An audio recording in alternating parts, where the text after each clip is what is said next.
Welcome to NovoEDTalks, where we reveal real-world strategies and expert insights from learning and development professionals. In every episode, we chat with practitioners, course designers, learning strategists, and business leads. We hear about their experiences in the learning industry and predictions for the profession and the trends that they're seeing. But before we get started, a little bit about NovoEd. Founded at Stanford's Social Algorithms Lab in 2012, NovoEd is a people-centric, capability-building platform that combines social and collaborative learning to drive performance readiness at scale. Through cohort-based experiences centered around human interaction, NovoEd taps into collective wisdom, placing each learner at the center of perspective, application, and expertise. Large enterprises such as 3M, GE, Marriott International, and Nestle partner with NovoEd to accelerate their critical initiatives, reconnect teams, and achieve rapid alignment through learning that is felt, experienced, and swiftly transformed into impact. Now, let's meet our guest for today's episode. Hello, everyone, and welcome to the NovoEDTalks podcast, a space for training trailblazers to get real. My name is Melissa Fisk, and I'm the producer of the NovoEDTalks podcast. And today I am joined by Jennifer Boyd, who is a human resource leader at a global retail chain. She's passionate about personal and professional development for herself and others.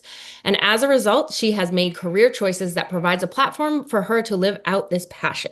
In doing so, she recognizes that she's a student of life and is constantly learning, growing, and developing herself. So her mission is to pay it forward through her professional work and community outreach. Jennifer, that's absolutely beautiful. I love that. Welcome to the NovoEDTalks podcast. Thank you so much, Melissa. It's so good to be here. Thank you for the opportunity. Awesome. Well, why don't you start by just kind of talking a little bit more about yourself and the work that you do? Absolutely. Well, as you stated, I'm Jennifer Boyd. I go by Jen, by the way, and I am a human resource leader for a retail organization, and I support approximately 9,000 employees with hiring, onboarding, training, development, all the way to performance management. And so a pretty big scope, if you will. Yeah, I'd say.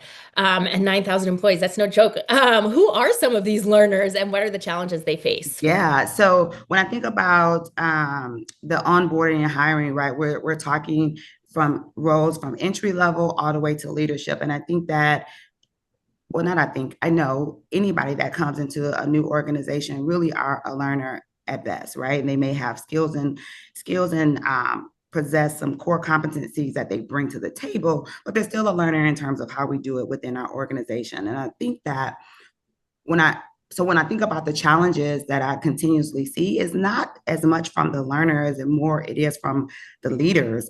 And is that how do we continue to stay abreast and fresh on our innovations? But also, how are we quickly identifying learning styles and adapting to flex accordingly? And I think that's a forever thing that we're continuously having to solve, right? Absolutely. What are some of the bigger workforce development challenges that you face and how are you approaching them? Yeah, I think that some of the workforce challenges is really around generational. We're dealing with human capital, right? And so when we think about not only the ever evolving of technology, but the ever evolving of humans and the different generations and what that comes with, I think some of the approach has to encompass a couple of key elements. And some of those are needs assessment, right? How are we assessing the needs of the organization and then building content and training that addresses those needs, that aligns with the business goals? I think about a structured learning environment. I think it's so important that we create and clear pathways for our learners to thrive in. How are we also creating engaging learning experiences, right? How are we making them personalized and relevant to the learner? Incorporating hands-on role-based scenario learning that applies real-world applications. And then, of course, definitely not last, but not definitely least, is how are we continuing a feedback communication along with continuous improvement? And I think if we were to stay focused on those key components, it helps us. It helps with our approach and for us to stay ahead of the curve. Absolutely, because those are challenges that are kind of like the evergreen challenges per Yeah. what you were saying about like you're dealing with humans, right? And those are all kind of like those are always going to change no matter what like tech we're using or how things are developing like along at our organization. Yeah. Um, that being said, as the skill sets needed for success continue to shift with developing tech and new challenges within the workforce, what strategies does your team use to ensure that your workforce stays prepared and adaptable? Oh, Melissa, you are speaking my language. You're absolutely right, right? Traditional job roles are becoming more fluid, which is causing employees to require different new skill sets and become adaptable. As a result of this shift, it necessitates us to rethink L&D strategies continuously, right? And some of those in order for us to stay competitive and resilient. And some of those include employee skill mapping. We have to move beyond the traditional training and training methods by constantly checking and verifying if our learning management systems are supporting our needs. Are they changing with the times? How are we creating micro learnings, right? Developing bite-sized e-learnings that for quick and efficient knowledge acquisition.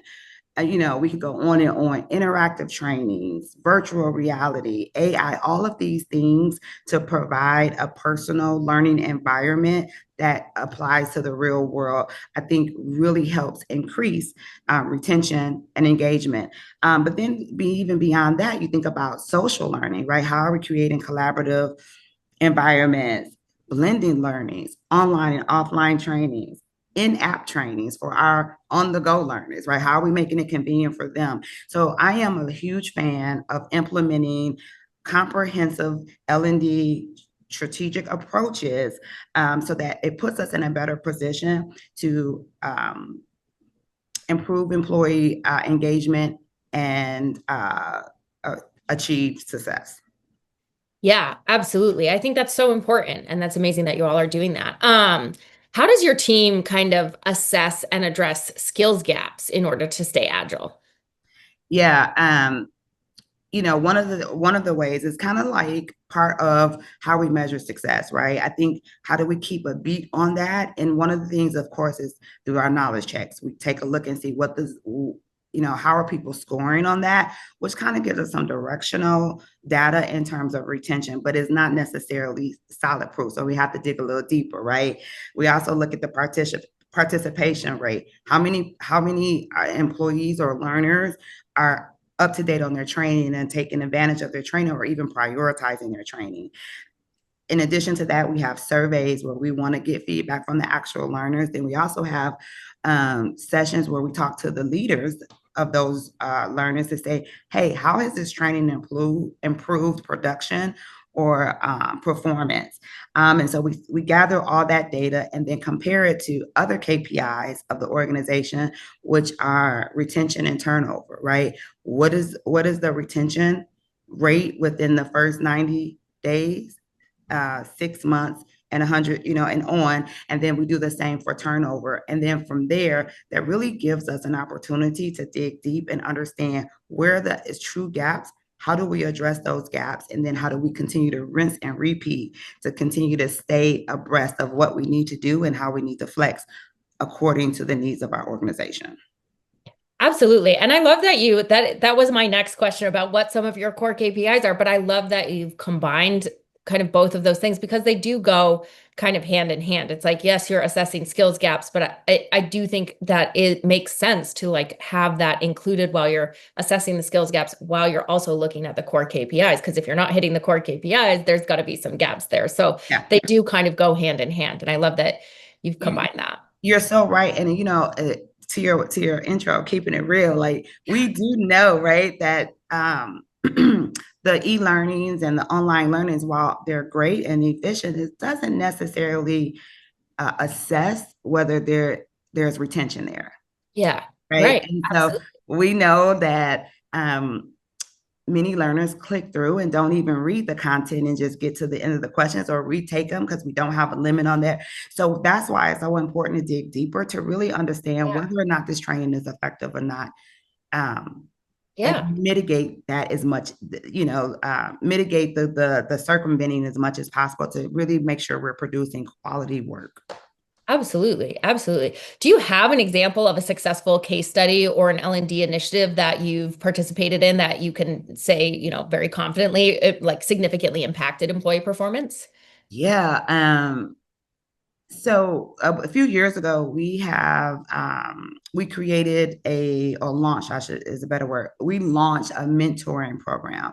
And what's cool about the mentoring program is different than any other, is that people had to actually interview, if you will, for the role of a mentor, because we take that extremely seriously, and also the role of a mentee. And what we did in the interview was also gathering data in terms of, from the mentee, what is it that you're looking for? What are the things that you need to move forward?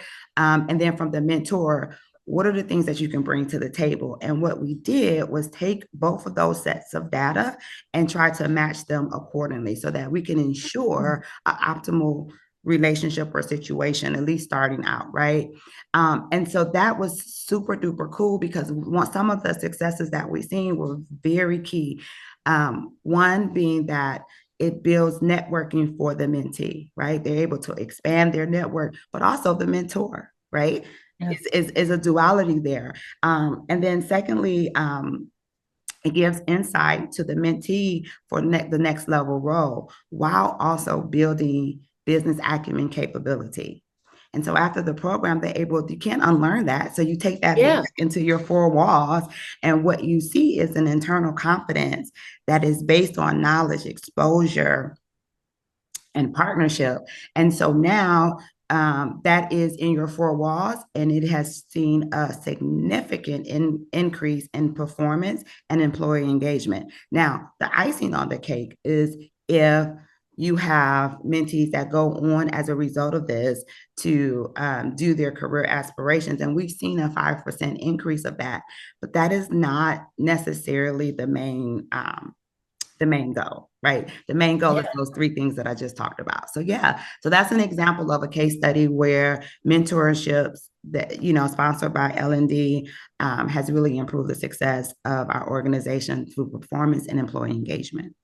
That's awesome. And we love to hear that. That's actually something that we've heard come up a lot in this season of the NovoEDTalks podcast, talking about mentorship programs, but also something as a company here at NovoEd that we've really leaned into more recently, just because, I think there's this thing right now that's happening with like the advancement of AI and tech, where it's like there's so much happening and it's like coming at everyone so quickly, and it's like, how do we even do this? And I think we really have to learn from one another and like have to feel confident, in exploring things and not just being like told, hey, to use this, like feel confident enough to kind of like explore things and try things out on our own. And having like a strong mentor or like mentorship program for your organization in place, I think can really help support that and support kind of like this day and age that we're entering for L&D. Melissa, I love that. You're so right. I think, we can probably talk all day about the pros and cons of technology, right? But I think Sure. you hit on something, because I think that that's one of the cons of technology that we as humans have to make sure that we stay in front of, is that technology doesn't solve all the problems. And one of the things you miss is just what you said, that partnership, that relationship, that Yeah. emotional, intelligent piece that encompasses mentorship on a different type of level. And as I think about the new leaders that are coming through I come from a generation where technology, there was no such thing as cell phones. Now I know I'm telling my age, but it's the truth, right? But we have a Yeah. generation who all they know, right, is this advanced Yeah. technology. And so how do we make sure that we're reaching back and showing the value in Yeah. true relationships through mentorship? So you're Yeah. absolutely correct. Absolutely. I love that. Um, what we've been talking about it already, but what role does Yeah. technology in a very general, like, maybe tactical sense, does tech play in your programs for L&D and mentorship? And, are there certain tools or platforms that you really rely on to kind of lead these programs? Yeah. So, just as I spoke to earlier, we have the VR, the AR, the AI, all of the acronyms. But basically, what I think is one of the things that we use or that I really like the most is whenever we can create a simulated environment and actually put the learner in there. I think that is so impactful Yeah. because now it's applied learning times 10, right? And Mhm. I know for me, you want to talk about 100% retention, right? Put me in the fire and let me go, right? And so Yeah. that is those lived lessons. But I think most importantly, what technology does and how it benefits in these in our L&D strategy and even in our mentorship is that technology removes the barrier of geography, which Mm. means that we are allowed to connect globally. Never before in the last 30 years have we been able to do that. And now technology gives us a platform to be able to do that and reach the masses from and maximize on our learning opportunities. And so for that, I'm extremely grateful. Yeah, absolutely. I love that. And what a like great way to, just kind of like phrase that is technology removes borders or boundaries and can Yeah. help us connect globally. I can't remember exactly what you said there, but I Yeah. love the way that you put that. Thinking about the industry in general, just in terms of L&D and mentorship programs, as you're looking back over the past 5 years and just like the rest of us being like, whoa, what just happened, with rapid advancement, what are some of your like key takeaways that you would say from the last 5 years are?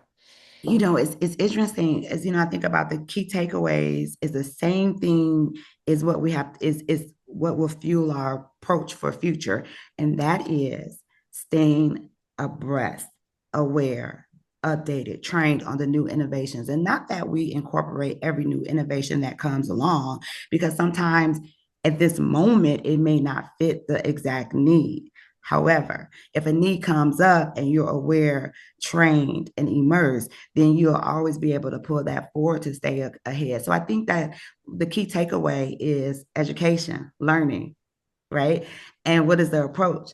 The same thing, right? That's the only way we're going to stay ahead because, you know, I mean, think about the iPhone, right? The last version is Yeah. outdated already. As soon as it came Yeah. out, it outdates, right? And that is how technology is. And so it is truly a side gig or a side hustle, as we like to joke about, is like, how do we stay abreast and how are we educating ourselves? To make sure that we're delivering on the best that we can for our not only our learners, but ultimately the organization. Yeah, absolutely. So true. And kind of on the flip side of that question, as you're preparing for the next 5 years, how are you leveraging technology to kind of enhance employee experiences or what are you being mindful of and looking out for as the future comes at us? Yeah, I think it's similar, kind of the same. It's like, I think one of the things that I've noticed, surveys is a big lever that we pull in organizations, whether it's for training or just trying to gather feedback. And so I think that I was reading an article not too long ago that there's a different way to garner feedback that is outside of a survey. And I can't remember at this time what was the name of it, but it is a new technology that kind of is similar to like a podcast, which I thought was super duper cool. And people give accounts like Mhm. physical, like video accounts. And I'm thinking about that right now, right? Like, I don't know logistically how we could pull that off in an organization so huge, but how do we stay in front of that and think about ways to tweak that? Because let's be honest, surveys also are very directional and don't really, really always give us the real. And so how do we create another feedback platform leveraging technology that makes it a little bit more personal? So I think about that's just one example, but I think about these. That's a great example, though.